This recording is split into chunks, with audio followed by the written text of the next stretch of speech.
मनात गेलाय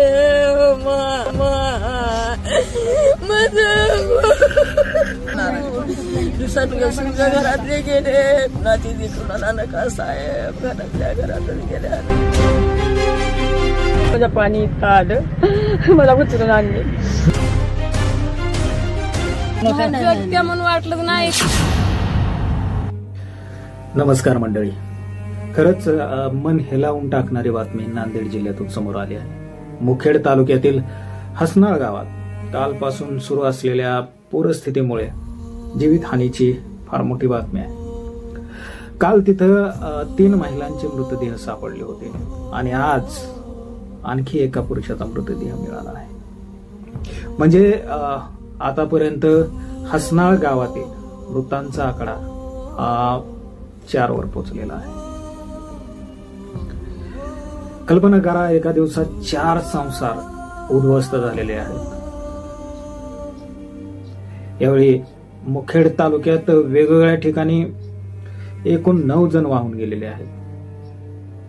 त्यापैकी 8 जणांचे मृतदेह सापडले आहेत. अजून एकाचा शोध सुरू आहे. हसनाळ गावातून वाहून गेलेले 5ही जण आता मृतावस्थेत आढळून आले आहेत. तर धडकनाळ भागात कार आणि ऑटो पाण्यात वाहून गेले आहेत आणि त्यात 4 लोक पण बेपत्ता झालेले आहेत. त्यापैकी 3 मृतदेह हे सापडले आहेत. पावसामुळे फक्त माणसाचंच नाही तर शेताचं, घराचं फार मोठं नुकसान झालेलं आढळतंय मंडळी. कालपासून जवळपास 293 लोकांना सुरक्षित स्थळी हलवलं गेलं आहे. यात रावणगाव मधले 225 लोक, हसनाळ मधले 8 लोक तर भासवाडी गावातून 20 लोकांना वाचवलं गेलंय. कॅप्टन विनय राणा यांच्या नेतृत्वाखाली तब्बल 90 जवान या कामात गुंतले आहे. पण खरी धडक बसली ती शेतकऱ्यांना, कारण 2 लाखाहून जास्त हेक्टरवरची पिकं ही वाहून गेली. सोयाबीन म्हणू नका, तूर, मूग, उडीद,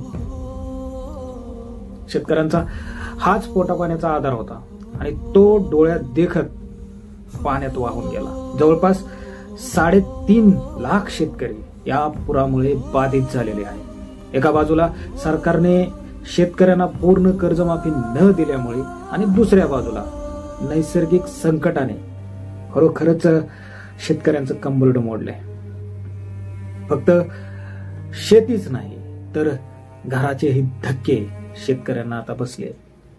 लेंडी धरण परिसरात तर 350हून अधिक जास्त घरे ही कोसळलीत. गावकरी सांगतात की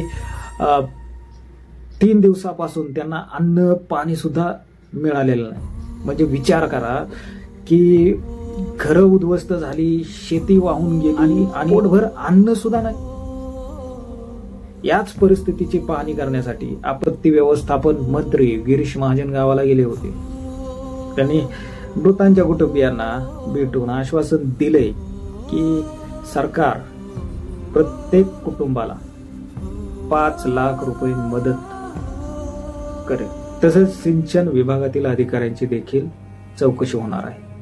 नुकसान झालेल्या जनावरांसाठी ही मदत दिली जाईल असंही सांगण्यात आले. पण खरी गोष्ट अशी आहे की या नैसर्गिक आपत्तीत सामान्य माणूस मात्र असाही झालेला आहे.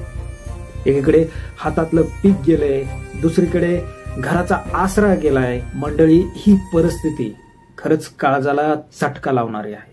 प्रशासन मदतीसाठी शर्थीचे प्रयत्न करतंयच खरं, पण आशा करूयात की या संकटातून आपल्या शेतकऱ्यांना आणि पूरग्रस्तांना लवकर दिलासा मिळेल.